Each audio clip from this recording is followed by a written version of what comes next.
I'm not exactly sure why this got under my skin so much. I understand a little bit, but just the extent of how aggravated I was by this was a little bit confusing. But of course, we've talked about a lot in this show. Alex Preddy, who was killed by an ICE agent, again in a situation that was completely unjust and an insane reaction from the ICE agent. And while that was happening, or on that same day, just the imagery of this makes me so mad. Trump and Melania were having a little billionaire get-together with CEOs to watch her new movie. And we've seen a lot of these split screens, you know, of something horrible happening by Trump's making, and then him living this lavish and narcissistic life. And then the ickiest part is people who know better playing along. And the Apple CEO, Tim Cook, is being called out for this because I guess for the good of Apple, Tim Cook has been just so grossly groveling to Trump. So here's the headline from the Daily Beast. Billionaire CEOs party with Trump and Melania after his goons kill nurse.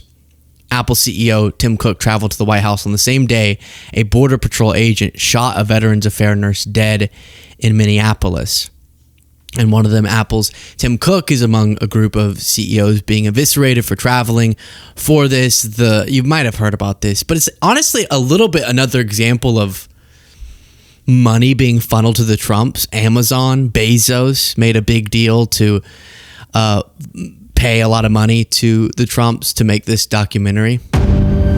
Here we go again.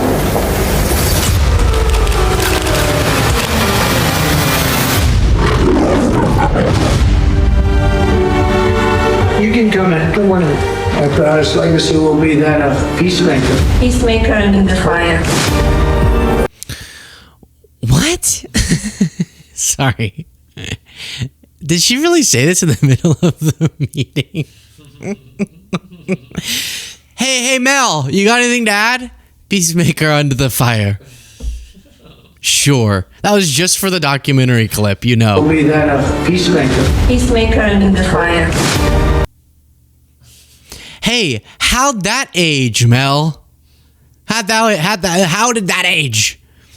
We just got a letter that Trump wrote saying to Norway because he didn't get the Nobel Peace Prize, he doesn't care about peace anymore. The peacemaker under the fire.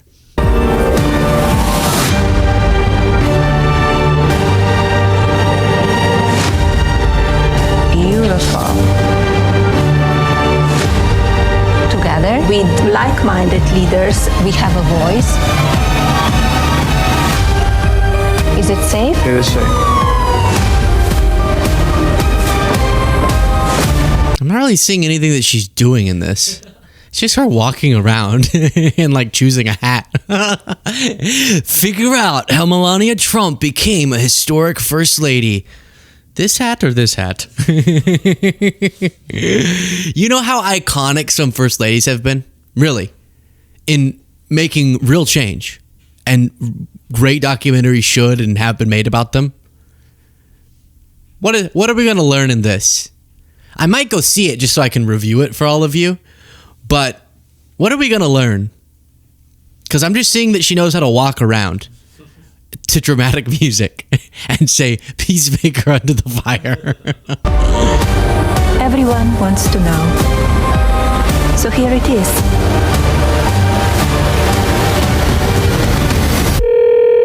Hi, Mr. President. Congratulations. Did you watch it? I did not. Yeah, I will see it on the news.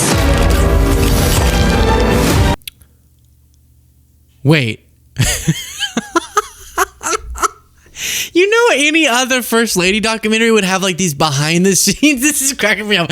These behind the scenes intimate moments where difficult decisions are being made and she's sitting with her husband weighing options and you know, sending him off for like a big speech.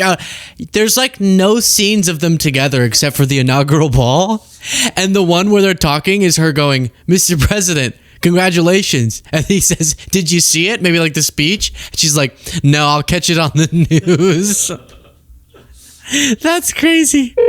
Hi, Mr. President. Congratulations. Did you watch it? I did not. Yeah, I will see it on the news.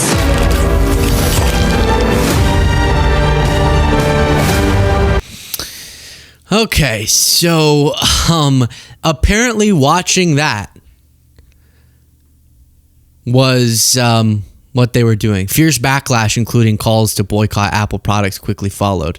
Rick Wilson said, if you're a CEO willing to sit in the company of this regime, your shareholder value excuse feels pretty blood-soaked tonight. Yeah, I'm getting a little sick of it. Let's see, attendees: Tim Cook, Amazon CEO Andy Jassy, Mike Tyson, boycott Mike Tyson, I guess. But yeah, I mean, people are specifically calling out Tim Cook. I'm never buying an Apple product.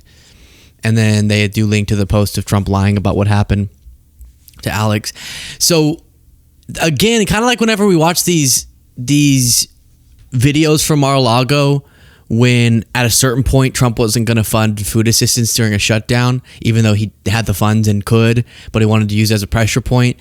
And then you cut to him having a Great Gatsby themed party at Mar-a-Lago, and it's just the scene of that happening could not portray better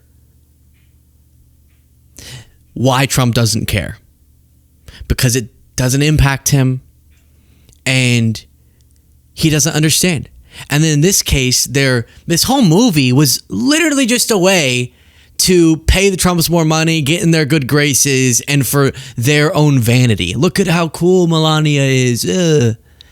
And that they're getting CEOs who know better, people who have wealth where they could actually do some pushback. They're powerful. They're not random people. They have crazy money and could push back against this government. And instead, they're cozying up and watching Melania pick a new hat and not watch Trump's victory speech. And it's sickening. It really is. Then you have this Trump goes off on a wild True Social rant about his new ballroom amid devastating winter storms and fallout from latest shooting. The other thing that drives me crazy is the hypocrisy. Do you remember if Biden ever dared to go to the beach or to go on vacation and anything happened? Any natural disaster or the fallout of one, or one was expected, or a shooting happened, or anything, it was Biden doesn't care, he's on vacation while people are suffering. Now Trump's always golfing or showing billionaires his wife's new documentary or having a party and not actually leading. And I don't hear that same criticism from Fox News. And then Trump sent out this. That's what they were referencing about the wild rant. I'm not going to read it to you. Look at how small this text is. But he's talking about, I'm building on top of everything else that I'm doing, one of the greatest and most beautiful ballrooms anywhere in the world. That's where his head is at. Oh, I want all of my rich friends to be able to have a party at the White House. And we don't have a big enough ballroom for that. And then one other miscellaneous clip I wanted to show you. Look at what was caught on video of ICE agents. One of them saying, this is like Call of Duty. This is cool. It's like Call of Duty. So cool, huh? So you have these untrained people who are showing up to protest using excessive force, sometimes killing people. And they just kind of think this is cool, this is fun. And that's why when we go, why are they even tear gassing that much? What is happening? Why are you acting like this is some crazy out of control riot when it's not? It's because they're in that headspace of, well, I have this tear gas, I want to use it. It would be cool, like Call of Duty. Or I have these rubber bullets, I want to use it to shoot someone in the eye and make them blind. Happened. Or shoot a pastor in the head for no reason. Or I have this gun in some cases and I should use it. Crazy.